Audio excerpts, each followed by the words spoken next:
안녕하세요. 오늘은 성경에서 정말 중요한 구절이죠. 히브리서 8장 3절. 딱 이 한 구절에 집중해서 그리스도가 왜 우리의 궁극의 대제사장이신지 그 사역의 핵심을 한번 제대로 파헤쳐 보려고 합니다. 자, 그럼 바로 본론으로 들어가 볼까요? 먼저 이 질문부터 한번 던져보겠습니다. 이 질문이 오늘 이야기의 모든 걸 관통하는 핵심이거든요. 오늘은 이 순서대로 하나씩 짚어보면서 이 구절이 얼마나 논리적으로 구성되어 있는지 차근차근 따라가 보겠습니다. 자, 첫 번째 이야기입니다. 우선 기본부터 확실히 해야겠죠? 대제사장이라면 예외 없이 반드시 해야만 했던 일이 과연 무엇이었을까요? 바로 이겁니다. 히브리서 8장 3절의 첫 부분인데요. 여기서 아주 명확한 거의 법과도 같은 원칙을 딱 못 받고 시작합니다. 대제사장의 직무에 보편적인 규정이죠. 여기서 세운 자라는 표현, 이게 정말 중요해요. 헬라어 원어를 보면 아르키에레우스라고 하는데 이게 그냥 직업이 아니라는 겁니다. 하나님이 특별한 목적을 위해 공식적으로 임명한 자리라는 거죠. 그러니까 아주 엄격한 규칙이 따르는 신성한 역할이라는 뜻입니다. 자, 보세요. 제물에도 종류가 두 가지가 있었다고 말하죠. 예물, 즉 도라는 곡식이나 포도주처럼 피가 없는 제물이에요. 감사나 헌신의 의미가 강했죠. 반면에 제사, 뒤시아스는 동물의 피를 흘리는, 그러니까 죄의 용서를 받기 위한 아주 무겁고 진지한 희생 제사를 말하는 겁니다. 이 둘의 차이를 아는 게 중요해요. 자, 그럼 두 번째 단계로 넘어가 보겠습니다. 이 구절이 어떻게 하나의 논리를 완성해서 정말 피할 수 없는 결론으로 우리를 이끌고 가는지 한번 보시죠. 히브리서 저자가 여기서 정말 기가 막힌 논리를 펼칩니다. 보세요. 아주 간단한 3단 논법이죠. 첫째, 모든 대제사장은 제물을 드려야 한다. 이건 규칙이에요. 둘째, 그런데 그리스도가 바로 우리의 대제사장이시다. 자, 그럼 결론은 뭘까요? 맞습니다. 그리스도 역시 반드시 드려야 할 무언가가 있어야만 한다는 거죠. 너무나 당연한 규결입니다. 그러니까 핵심은 바로 이 필연성입니다. 해도 되고 안 해도 되는 옵션이 아니었다는 거예요. 대제사장이라면 제물을 바치는 건 그 직책의 존재 이유 그 자체였던 거죠. 그래서 원문에서도 이게 반드시 그래야만 했다, 필수적이었다는 걸 굉장히 강하게 이야기하고 있습니다. 이 말을 보세요. 정말 핵심을 찌르죠. 드릴 것이 없는 제사장은 애초에 제사장이 아니다, 이 말입니다. 제물이 없으면 대제사장이라는 이름 자체가 성립이 안 되는 거예요. 그만큼 제물은 절대적이었다는 거죠. 자, 그런데 여기서 문제가 생깁니다. 아주 큰 딜레마에 빠지게 돼요.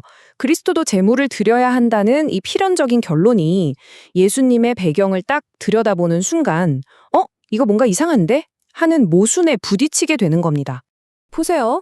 구약의 율법에 따르면 제사장은 반드시 레위 지파 사람이어야 했어요. 그리고 지상의 성막에서 동물을 제물로 바쳤죠. 그런데 예수님은 어느 지파 출신이시죠? 네, 유다 지파입니다. 이건 제사장 가문이 아니에요. 그러니까 율법대로라면 예수님은 지상성전에서 제사를 드릴 자격 자체가 없었던 겁니다. 그럼 제물은 대체 뭘 드린다는 걸까요? 여기서 막히는 거죠. 그럼 이 엄청난 딜레마, 이 모순을 어떻게 해결할 수 있을까요? 해답은 바로 그분이 바친 제물이 상상을 초월하는 아주 특별한 것이었다는 데 있습니다. 그리스도께서 바치신 그 제물, 그 무언가는 바로 자기 자신이었습니다. 다른 어떤 동물이나 곡식이 아니라 자신의 온전한 인격, 몸과 영혼, 그 존재 자체를 제물로 드리신 거죠. 왜 꼭 자기 자신이어야만 했을까요? 첫째, 말씀드린 대로 레위 지파가 아니니까 율법적인 동물 제사를 드릴 수가 없었어요. 둘째, 사실 더 중요한 이유가 있는데 이제까지 드렸던 그 수많은 동물 제사로는 근본적으로 죄 문제를 해결할 수가 없었다는 겁니다. 성경에서도 황소와 염소의 피가 죄를 없애지 못한다고 분명히 말하거든요. 그래서 하나님이 아예 새로운 계획을 세우신 겁니다. 바로 그 아들을 위한 한 몸을 준비해서 그 몸 자체를 단 한 번에 완전한 제물로 삼으신 거죠. 이게 바로 유일한 해결책이었습니다. 자, 그럼 마지막으로 이 모든 것이 우리에게 어떤 의미가 있는지, 이 자기 희생적인 제물이 왜 그렇게 중요한지, 그 본질을 한번 살펴보면서 마무리하겠습니다. 정말 중요한 포인트입니다. 예수님이 그냥 제사장의 의무를 다하기 위해 이 일을 하신 게 아니라는 거예요. 이것 말고는 우리가 구원받을 다른 길이 아예 없었다는 겁니다. 예수님이 훌륭한 스승, 좋은 모범이 되신 것도 물론 중요하죠. 하지만 그 모든 것보다 앞서는 핵심 정체성은 바로 우리를 위한 희생 제물이셨다는 겁니다. 이것 없이는 구원도 없었다는 거죠. 그러니까 우리가 꼭 기억해야 할 건 이겁니다. 구약의 제사들이 죄를 잠시 덮어주는 임시방편이었다면 그리스도의 희생은 차원이 다른 거였어요. 죄를 그냥 덮는 게 아니라 죄책감과 주의 권세 그 자체를 뿌리 뽑아 완전히 없애버리는 행위였다는 거죠. 이게 바로 속죄의 진짜 의미입니다. 자, 그럼 마지막으로 이 질문을 한번 던져봅니다. 구약의 제사가 죄를 그저 덮는 수준이었다면 그리스도의 이 완전한 희생은 우리의 죄를 어떻게 만드는 걸까요? 임시방편과 영원한 해결책의 차이, 그 궁극적인 결과는 과연 무엇일지 한번 깊이 생각해 보시면 좋겠습니다. 상상해 보시죠, 여러분. 지금 당장 세상에서 가장 엄격한 출입 통제 구역에 들어가야 한다고 한번 가정해 보겠습니다. 머릿속에 어떤 이미지가 떠오르시나요? 아마도 그 지하 깊숙한 곳에 숨겨진 1급 국가기밀 벙커 같은 곳 아닐까요? 맞아요. 막 홍채 인식부터 지문, 정맥 스캐너까지 온갖 복잡한 생체 인식 기계가 돌아가는 그런 첨단 연구소 같은 곳이겠죠. 네, 영화에서 흔히 보는 곳이잖아요. 그렇죠. 그런 곳은 아무리 통장 잔고가 넘쳐나고 세상 무서울 것 없는 권력을 쥐고 있다고 해도 완벽한 권한이 부여된 보안 출입증이 없으면 단 한 발자국도 들여놓을 수 없습니다. 만약 억지로 들어가려 한다면 곧바로 체포되거나 아주 끔찍한 결과를 맞이하겠죠. 네, 바로 그겁니다. 그런데 놀랍게도 이런 극단적일 만큼 엄격한 출입 통제 시스템이 지금으로부터 수천 년 전 고대 이스라엘의 한복판, 그 흙먼지 날리는 광야에 세워진 성막에서부터 이미 존재했다는 사실을 알고 계셨나요? 와, 아주 흥미로운 비유로 시작하시네요. 그 현대의 보안 출입증이 국가의 기밀이나 위험한 무기를 보호하기 위한 장치라면 고대 성막의 그 뚫을 수 없는 엄격한 규칙은 바로 하나님의 거룩함을 보호하기 위한 것이었거든요. 아, 거룩함을 보호한다. 네, 그리고 동시에 본질적으로 불결하고 유한한 인간이 도대체 어떻게 그 소멸하는 불같은 거룩함에 타죽지 않고 다가갈 수 있는지를 보여주는 엄청나게 치밀하고 정교한 생명 유지 장치이기도 했죠. 이야, 생명 유지 장치라니 정말 확 와닿네요. 자, 지금 이 이야기를 들으시며 지적 호기심이 발동하신 여러분, 오늘 저희가 함께 파헤쳐 볼 지식의 세계에 오신 것을 환영합니다. 네, 환영합니다. 오늘 우리 앞에는 복잡한 신학 서적들과 아주 두꺼운 고대 문헌의 주석들이 산더미처럼 쌓여 있습니다. 저희의 역할은 이 먼지 쌓인 텍스트들 속에서 가장 날카롭고 빛나는 통찰만을 속속 뽑아내어 여러분의 귀중한 시간을 아껴드리는 것이죠. 맞습니다. 오늘 저희가 아주 깊은 곳까지 뚫고 들어갈 이번 심층 탐구의 텍스트는 바로 히브리서 8장 3절에 대한 방대하고 깊이 있는 신학적 분석입니다. 네, 그 구절 자체는 사실 꽤 단순해 보입니다. 대제사장마다 예물과 제사 드림을 위하여 세운 자니 그러므로 그도 무엇인가 드릴 것이 있어야 할지니라 이렇게 되어 있거든요. 사실 이 문장만 뚝 떼어놓고 보면 그저 고대 중동 지역의 종교적 관습을 되게 건조하게 묘사한 역사책의 한 구절처럼 들릴 수도 있어요. 그렇죠. 그냥 옛날 제사장들은 이랬구나 하고 넘길 수 있죠. 네, 하지만 우리가 오늘 파고들 이 문헌은 단순히 제사장의 하루 일과가 어땠는지를 훑어보는 그런 가벼운 역사적 탐구가 아닙니다. 오, 그럼 어떤 건가요? 이 텍스트는 인간의 존재 방식, 그리고 죄의 문제, 또 구원의 메커니즘이라는 훨씬 더 근본적이고 심연에 있는 철학적이고 신학적인 지점을 향해 곧장 칼날을 겨누고 있거든요. 아, 그렇군요. 그래서 오늘 우리의 탐구 목표는 분명합니다. 수천 년 전 구약시대의 제사장들이 도대체 왜 그렇게 피비린내 나는 제물을 매일같이 그것도 끊임없이 바쳐야만 했는지 그 근본적인 이유를 파헤치는 겁니다. 네, 그 why라는 질문이 정말 중요하죠. 맞아요. 나아가서 그렇다면 우리의 영원한 대제사장이라고 불리는 그리스도의 희생은 기존의 방식과 무엇이 달랐고 또 어떻게 그 거대한 제사 제도를 완전히 끝내버렸는지를 추적하는 겁니다. 아주 기대되는 여정이네요. 자, 그럼 고대 이스라엘의 성막 앞마당으로 여러분을 안내하겠습니다. 시각, 청각, 후각을 모두 열어보시죠. 짐승이 타들어가는 그 매캐한 냄새, 끊임없이 들려오는 짐승들의 울음소리, 그리고 제단 주변을 흥건하게 적신 붉은 피가 보일 겁니다. 상상만 해도 아직 강렬하네요. 여기서 가장 먼저 드는 근본적인 의문이 있습니다. 인간이 신과 소통하고 싶다면 뭐 그냥 조용히 명상을 하거나 기도를 하면 될 텐데 도대체 왜 제사장이라는 특수한 직분이 중간에 떡하니 버티고 있어야만 했던 걸까요? 네. 이 직분의 진짜 신학적 존재 목적이 도대체 뭔가요? 오늘 우리가 살펴보는 자료를 보면 말이죠. 아주 단호하고 타협할 수 없는 원칙 하나가 등장합니다. 모든 성스러운 직분과 예배 행위는 철저하게 하나님의 어떤 규정에 의해서만 그 목적과 한계가 정해진다는 겁니다. 규정이요? 그러니까 매뉴얼 같은 거군요. 그렇죠. 이 규정이라는 단어가 핵심입니다. 인간 쪽에서 막 나는 이렇게 신을 섬기고 싶어 라면서 창의력을 발휘해서 만든 방식은 절대 용납되지 않아요. 아무리 순수한 마음에서 우러나온 거라도요? 네, 설령 그것이 엄청난 종교적 열심에서 비롯되었다 하더라도 말이죠. 문헌은 그러한 행위를 예배가 아니라 월권이자 거룩한 영역에 대한 무단 침입으로 규정합니다. 와, 무단 침입.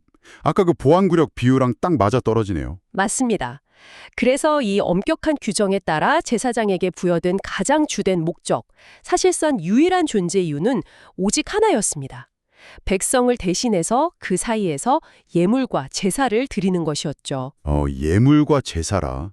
보통 이 두 단어를 들으면 그냥 비슷한 말 두 개를 겹쳐 쓴 거라고 생각하기 쉽잖아요. 네, 많이들 그렇게 오해하시죠. 내가 정성껏 준비한 선물이 예물이고 그게 제사 아닌가 하고요. 그런데 이 두 가지가 구체적으로 다른 성격을 가지고 있다고요? 아주 명확히 구분됩니다. 문헌은 이 둘의 성격을 철저히 분리해서 설명하거든요. 먼저 예물은 히브리어 원어로 코르반이나 민화로 불리는 것들입니다. 코르반은 좀 들어본 것 같아요. 네, 곡물의 가루나 기름, 포도주 같은 것들이죠. 즉, 피 흘림이 없는 무혈 제물을 뜻합니다. 아하, 곡물이나 과일 같은 거군요. 반면에 제사는 히브리어로 제바임이라고 불리는데 이것은 반드시 생명이 있는 짐승을 끌고 와서 그 목을 치고 피를 쏟아내는 희생 제물을 뜻합니다. 완전히 다른 거네요. 네, 제사장은 바로 이 두 가지 생명이 없는 곡물과 생명을 빼앗은 피를 모두 다루도록 공식적으로 인가된 유일한 직분이었던 겁니다. 피가 없는 곡물과 피가 튀는 짐승. 그렇다면 이 질문을 던지지 않을 수가 없네요. 도대체 왜 그렇게 피를 흘려야만 했던 겁니까? 그게 참 어려운 지점이죠. 그러니까요. 그냥 곡물과 과일만 예쁘게 바치면 시각적으로도 좋고 잔혹하지도 않았을 텐데요. 제사장이 이 짐승의 피를 끊임없이 제단에 가져가야 했던 근본적인 이유는 무엇입니까? 여기서 이 문헌이 지적하는 가장 무겁고 핵심적인 대원칙이 등장합니다. 거룩한 창조주께 나아가기 위해서는 반드시 희생과 속죄가 필수적이라는 사실입니다. 희생과 속죄, 피가 필요했다는 거군요. 네, 자료는 아주 단호하게 선언합니다. 피 흘림, 즉 누군가의 생명을 대신 내어놓는 속죄 없이는 인간의 죄에 대한 용서도 없고 단절된 하나님과의 관계 회복도 절대 불가능하다고요. 야, 정말 타협이 없네요. 이것이 제사 제도의 뼈대입니다. 인간은 그저 착한 마음씨나 약간의 정성만으로는 절대 창조주 앞에 설 수 없다는 그 뼈아픈 진실을 매일매일 짐승의 목에서 쏟아지는 붉은 피를 통해 시각적으로 뇌리에 박아넣은 겁니다.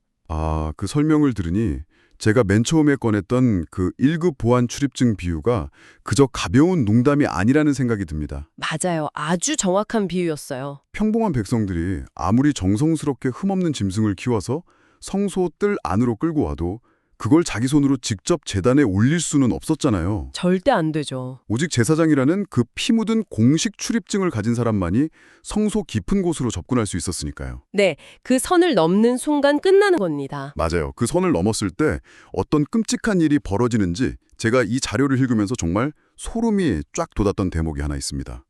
바로 구약 성경에 등장하는 그 우시야 왕 이야기 말입니다. 우시야 왕.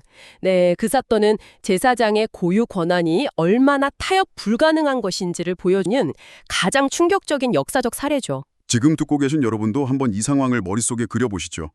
우시야는 고대 남유다 왕국에서 엄청나게 힘이 세고 눈부신 성공을 거둔 왕이었습니다. 네, 정치적으로나 군사적으로 아주 대단한 인물이었죠. 맞아요. 전쟁마다 승리했고 나라는 부유해졌고 명성은 주변국에 널리 퍼졌죠.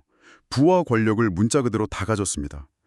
그러자 마음속에 서서히 교만함이 차오르기 시작한 겁니다. 그게 항상 문제의 시작이죠. 어느 날 그는 자기가 직접 하나님께 향을 피우겠다고 향로를 들고 성소 안으로 성큼성큼 걸어 들어갑니다. 제사장을 거치지 않고요. 네, 규정을 완전히 무시한 겁니다. 인간적으로 생각해보면 약간 이럴 수 있잖아요. 내가 이 대단한 나라의 왕이고 내가 내 발로 직접 신에게 최고급 향을 바치겠다는데 도대체 누가 감히 막는다는 거야? 이렇게 생각했을 법도 합니다. 하지만 당시 80명의 용맹한 제사장들이 목숨을 걸고 왕 앞을 가로막았습니다. 그건 왕이 할 일이 아니라고 규정을 어기는 월권이라고 소리쳤죠. 네, 그런데 왕이 거기서 멈추지 않죠. 네, 오히려 그들에게 화를 냅니다. 자기가 왕인데 감히 막았으니까요. 맞습니다. 오히려 제사장들에게 분노를 터뜨리죠. 그런데 바로 그 순간 끔찍한 일이 벌어집니다. 왕이 화를 내며 향로를 흔들려던 바로 그 찰나 그의 이마에 나병, 즉 문둥병이 솟아오른 겁니다. 가장 고귀해야 할 왕의 이마예요. 결국 그는 그 자리에서 쫓겨나 평생을 별궁에 철저히 격리된 채 외롭게 살다가 죽게 됩니다. 참 비극적인 결말이죠. 여기서 아주 근본적인 의문이 들더라고요. 아니 아무리 정해진 절차를 어겼다 한들 나라를 잘 다스린 훌륭한 왕이 신에게 예의를 갖추려던 것뿐인데 왜 하나님은 이렇게까지 잔인할 정도로 제사장의 중재를 강제하셨을까요? 약간 너무하다 싶을 수도 있죠. 네, 도대체 무엇을 보여주고 싶으셨던 걸까요? 바로 그 피도 눈물도 없어 보이는 엄격함 속에 엄청난 목적이 숨겨져 있기 때문입니다. 어떤 목적이죠? 그토록 무섭고 찰자하게 경계를 긋고 출입을 통제하신 이유는 단 하나입니다. 장차 오실 위대한 대제사장, 즉 그리스도의 손을 거치지 않고는 타락한 인간의 그 어떤 행위나 정성도 하나님께 결코 받아들여지지 않는다는 것을 온 세상에 선포하기 위함이었습니다. 아, 그리스도를 보여주기 위한 그림자였군요. 맞습니다.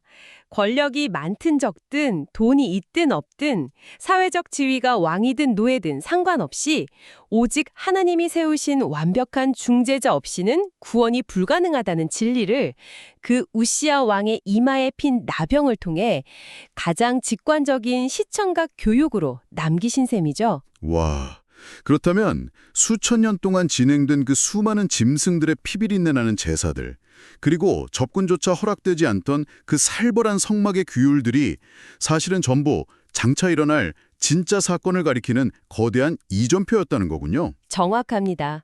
아주 거대한 예고편이었죠. 이렇게 큰 그림을 놓고 보니까 오늘 본문인 히브리서 8장 3절의 논리가 정말 물 흐르듯 자연스럽게 이어집니다. 네, 그렇죠. 모든 대제사장이 예물과 제사를 드려야만 그 직분이 성립한다면, 그리고 그리스도가 우리 영혼을 구원할 궁극적이고 완벽한 대제사장이라면, 그렇다면 그리스도 역시 빈손일 수는 없으니 대체 무언가를 드렸어야만 한다는 완벽한 결론이 나오네요. 네, 정확한 논리의 흐름입니다. 제사장이 아무것도 바칠 것이 없다면 그는 더 이상 제사장이 아니잖아요. 그 직분의 존재 이유 자체가 하나님과 인간 사이에서 무언가를 바치는 것이니까요. 그렇군요. 그리스도가 대제사장으로 세워지셨다면 필연적으로 그분에게도 바쳐야 할 제물이 있어야만 했습니다. 아, 그런데 저는 여기서 문헌을 파고들다가 아주 날카롭고 도발적인 의문이 하나 생겼습니다.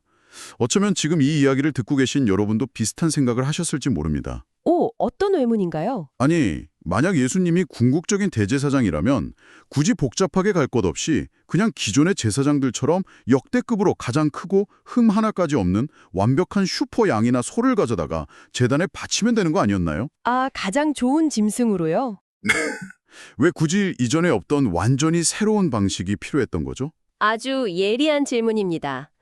구약의 레위지파 제사장들이 하던 일과 그리스도의 사역 사이에 놓여있는 그 거대한 간극을 깊이 이해해야만 이 질문에 답할 수 있거든요. 그 간극이 뭔가요? 문헌은 두 가지 결정적이고 구체적인 차이점을 제시합니다.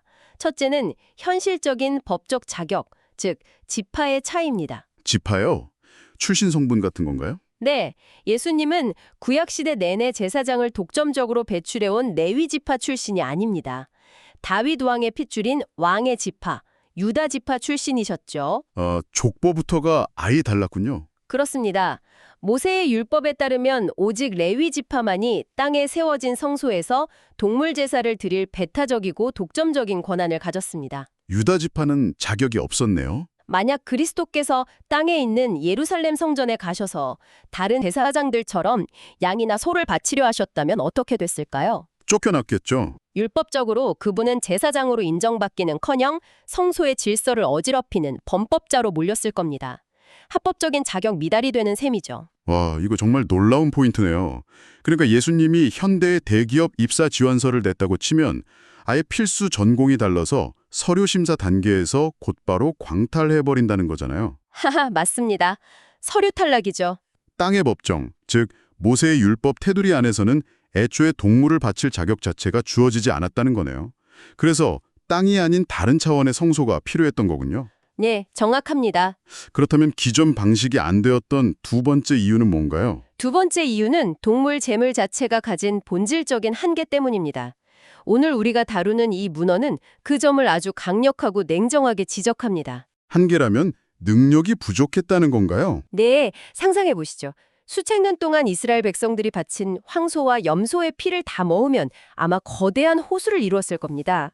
어마어마했겠네요. 하지만 아무리 완벽하고 흠없는 짐승의 피를 폭포수처럼 쏟아부어도 그것은 인간의 범죄 사실을 잠시 덮어두는 일시적인 덮개일 뿐이었습니다. 아, 완전히 없애는 게 아니고요? 짐승의 피라는 물리적인 요소로는 인간 내면 깊은 곳에 있는 죄의 본질을 완전히 없애거나 우리의 오염된 영혼과 양심을 깨끗하게 씻어낼 능력이 전혀 없었다는 겁니다. 양심을 씻어낼 수가 없었다. 네, 율법의 제도는 태생적으로 그 어떤 것도 온전하게 만들 수 없는 치명적인 한계가 있었죠. 매일같이 제단에 피를 들이부었지만 그건 마치 곰팡이가 잔뜩 핀 벽에 계속해서 하얀 페인트만 덧칠하는 것과 같더군요. 오, 아주 정확한 비유네요. 겉보기에는 잠시 하얗게 보이지만 벽 안쪽에서는 여전히 곰팡이가 썩어가고 있는 것처럼 동물의 피로는 인간의 그 근본적인 영혼의 오염을 씻어낼 수 없었다는 뜻이군요. 바로 그 지점입니다.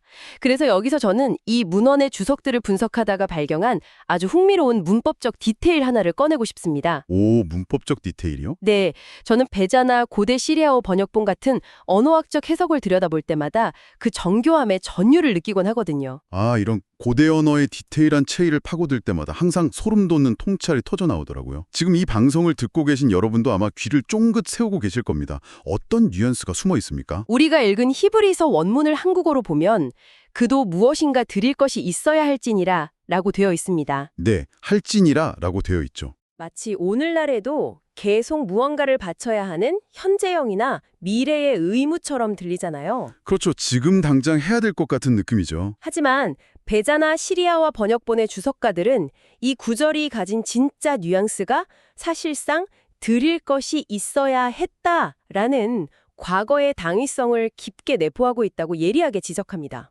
잠깐만요. 할진이라가 아니라 해야만 했다. 현재형과 과거형의 차이인데 그게 단순히 문법책에 나오는 시제 차이 이상의 거대한 의미를 가지고 있다는 건가요? 우리의 영혼을 뒤흔들 만큼 엄청난 차이입니다. 잘 생각해 보십시오. 구약시대 레위 지파 제사장들의 직무는 철저히 현재 진행형이었습니다. 아, 매일매일 계속 바쳤으니까요. 어제 소를 바쳤어도 오늘 누군가 죄를 지으면 또 양을 바쳐야 했고 내일 또 비둘기를 바쳐야 했습니다. 끊임없이 영원히 반복되는 쳇바퀴였죠. 정말 끝이 없었겠네요. 하지만 그리스도의 제사는 다릅니다. 이 번역본들이 짚어낸 과거형의 뉘앙스는 그리스도께서 대제사장으로서 바치셔야 했던 그 무언가는 이미 십자가 위에서 완벽하게 완성된 과거형이 되었다는 것을 선포하는 것입니다. 완성된 과거형이요? 와, 네, 매일같이 페인트를 덧칠해야 하는 미완성의 제사가 아니라 아까 말씀하신 벽의 구조물 자체를 완전히 새 것으로 갈아 끼워버린 이미 완벽하게 끝내버린 단 한 번의 제사라는 뜻입니다. 와, 머리를 한 대 맞은 것 같네요. 자, 지금까지의 퍼즐 조각을 한번 쫙 맞춰보겠습니다. 예수님은 율법상 레위 지파가 아니셨기 때문에 땅에 있는 성전에서 동물을 바칠 합법적 자격 자체가 없으셨습니다. 네, 서류 탈락이죠. 게다가 애초에 동물의 피라는 것은 영혼을 근본적으로 씻어낼 능력도 없는 불완전한 재료였죠. 맞습니다. 심지어 그 제사 행위는 매일 반복되는 게 아니라 이미 과거형으로 완벽하게 끝나버렸고요. 네, 완벽한 정리입니다. 그렇다면 가장 결정적인 질문이 남습니다. 도대체 무엇을 바치셨길래 그 복잡한 한계들을 다 뛰어넘고 단 한 번으로 모든 걸 끝내버렸다는 겁니까? 이 퍼즐의 마지막 조각을 맞추어 보면 그 해답이 너무나 경이롭게 다가옵니다. 수천 년간의 제사 제도를 끝내기 위해 그리스도가 바칠 수밖에 없었던, 그리고 바쳐야만 했던 유일하고도 완벽한 제물은 그 어떤 동물이 아니었습니다. 그럼 뭐였죠? 바로 자기 자신이었습니다. 자기 자신? 그저 운효적인 표현이 아니라 자신의 육체와 영혼 전부를 제단 위에 올렸다는 거군요. 그렇습니다. 창조주께서는 동물의 피로는 도저히 도달할 수 없었던 이 궁극적인 속죄를 완성하시기 위해 그리스도에게 고통을 느낄 수 있고 피를 흘릴 수 있는 한 몸을 예비하셨습니다. 사람의 몸을 입으신 거네요. 네, 구약의 제사장들을 보십시오. 그들은 철저하게 자기 외부에 있는 불쌍한 짐승들을 끌어다가 죽였습니다. 자기는 제단 밖 안전한 곳에 서서 남의 피를 뿌린 거죠. 생각해보니 그렇네요. 제사장 본인은 절대 피를 흘리지 않죠. 하지만 그리스도의 방식은 완전히 달랐습니다. 그분은 제사를 집례하는 대제사장인 동시에 제단 위에서 찢기고 피 흘리는 제물 그 자체가 되셨습니다. 제사장이자 제물이었다. 남을 죽인 것이 아니라 자기를 죽여 자기 자신을 제물로 삼은 겁니다. 그리고 땅의 낡은 성소가 아니라 참된 하늘의 성소로 데려가셔서 영원한 효력을 가진 제사를 단번에 영구적으로 완성하신 것입니다. 야, 여기서 정말 우리의 폐부를 찌르는 포인트가 나오네요. 사실 이 대목에서 우리가 특히 현대를 살아가는 많은 사람들이 흔히 범하고 있는 거대한 오해 하나를 꼬집고 넘어가야 할 것 같습니다. 어떤 오해죠? 지금 밖으로 나가서 길을 걷는 사람들에게 예수님이 어떤 분입니까? 라고 물어보면 아마 열의 9은 이렇게 대답할 겁니다. 역사상 가장 위대한 도덕적 스승이죠. 라거나. 네. 4대 성인 중 한 분, 이렇게요. 네. 극단적일 만큼 이타적인 삶을 보여준 훌륭한 사랑의 롤모델 아닙니까? 라고요. 원수를 사랑하고 약자를 돌보라는 훌륭한 철학을 남긴 성인으로 여기는 거죠. 사실 현대사회에서 가장 보편적으로 통용되는 교양 있고 세련된 시각이 바로 그것입니다. 하지만 오늘 우리가 숨막히게 파헤쳐온 이 깊고 단호한 문헌에 따르면 그런 식의 교양 있는 접근은 사실 완전히 빗나간 본질을 잃어버린 감상에 불과합니다. 네, 전혀 핵심이 아니죠. 성경이 말하는 제사장이라는 직분은 백성들 앞에 서서 여러분, 저를 보십시오. 저처럼 착하게 사랑하며 사세요. 라고 도덕적 모범을 보여주는 윤리교사가 아니잖아요. 절대 아닙니다. 제사장은 피비린내 나는 제단 앞에서 인간의 그 끔찍한 오염과 죄책을 해결하기 위해 피 흘리는 제물을 각을 떠서 불태우는 아주 무겁고 실존적이며 피 튀기는 직분이었습니다. 맞습니다. 아주 처절한 직무죠. 이 문헌이 우리에게 던지는 서늘한 진실은 이렇습니다. 누군가 남긴 훌륭한 교리적 가르침이나 아름다운 삶의 롤모델을 따라 사는 것만으로는 인간 내면의 진짜 문제인 이 지독한 죄책과 심판을 결코 해결할 수 없다는 겁니다. 네, 모범을 따르는 것만으로는 구원받을 수 없죠. 실제로 누군가가 내 죄악의 무게를 짊어지고 나 대신 하나님의 진노와 형벌을 온몸으로 받아내는 실질적인 속죄가 없이는 구원이라는 것은 한낱 환상에 불과하다는 사실을 이 텍스트가 강렬하게 뿜어내고 있는 거죠. 아주 훌륭한 통찰입니다. 그 서늘한 진실에 대해 이 문헌의 저자는 마지막으로 아주 묵직한 통찰 하나를 덧붙이거든요. 어떤 내용입니까? 문헌은 그리스도께서 우리를 구원하는 이 막중한 직무, 즉 대제사장으로서 자기 자신을 제물로 바치는 일을 수행하시기 위해 필수적으로 요구되었던 그 참혹한 고난과 형벌을 단 하나도 조금도 면제받지 않으셨다고 기록합니다. 조금도 면제받지 않으셨다. 네, 하나님은 자기 아들이라고 해서 십자가의 고통을 할인해주거나 적당히 타협해주지 않으셨습니다. 아들을 봐주지 않으셨군요. 만약 그리스도께서 십자가 위에서 그 형벌의 무게를 단 1%라도 회피하셨거나 고통을 면제받으셨다면 이 우주적인 제사는 완성될 수 없었을 것이고 여러분과 저는 여전히 씻을 수 없는 죄악 가운데 절망적으로 버려져 있어야 했을 겁니다. 조금도 면제받지 않으셨다. 이 짧은 문장이 주는 무게감이 엄청나게 무겁고 또 동시에 이루 말할 수 없이 깊은 위로가 되네요. 네, 그게 복음의 핵심이죠. 자, 이렇게 해서 우리는 수많은 자료의 산맥들을 가로지르며 깊은 진리의 심연까지 내려와 보았습니다.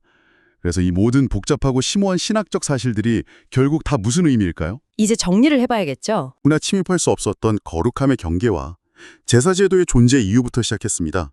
피 흘림이 없이는 결코 창조주께 나아갈 수 없다는 엄미한 규칙을 보았고 동물의 피가 가진 그 본질적 한계를 넘어 제사장이자 동시에 제물로서 자기 자신을 영원한 속죄 제물로 단 한 번에 완벽하게 바치신 그리스도의 경이로운 사역까지 추적했습니다. 네, 이 모든 거대한 신학적 진리들이 그저 옛날 이야기나 지적 유의로 끝나서는 안 됩니다.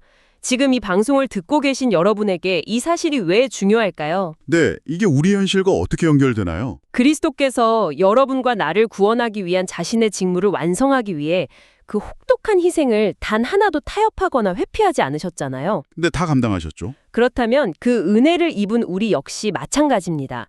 우리가 하나님과의 평화, 그 온전한 화해의 상태를 누리기 위해 우리 삶에 필수적으로 요구되는 것들이 있다는 겁니다. 그것은 바로 삶 속에서의 거룩함과 순종입니다. 아, 거룩함과 순종이요? 이 진리는 우리에게 구원이 이미 완성된 과거형이라는 거대한 위로를 줌과 동시에 앞으로의 우리 삶에서 타협할 수 없는 거룩함의 무게가 무엇인지를 묵상하게 만듭니다. 그 말씀에 전적으로 동의합니다. 오늘 이 탐구를 마무리하면서 지금 이 시간 이어폰을 꽂고 혹은 스피커 앞에서 이 이야기를 듣고 계신 여러분의 마음속에 오래도록 남을 도발적인 질문을 하나 던지고 싶습니다. 네, 아주 중요한 순서죠. 오늘 맨 처음에 우리가 보안 출입증 이야기를 했었죠. 자격이 없으면 절대 들어갈 수 없는 엄격한 문말입니다. 구약시대에 수천 년간 이어져 온 그 수많은 양과 소의 피비린내 나는 제사들이 단지 인간의 죄책감이라는 것은 시간이 지난다고 흐지부지 사라지는 게 아니라 반드시 누군가의 생명, 누군가의 뼈아픈 희생으로 치러져야만 해결된다는 것을 보여주기 위한 거대한 시청각 예고편이었다면 네. 자, 스스로에게 물어보십시오. 지금 당장 여러분의 마음속 깊은 곳에 지독하게 남아있는 그 죄책감, 수치심, 밤마다 떠오르는 지우고 싶은 과거의 후회들을 여러분은 지금 어떻게 다루고 계십니까?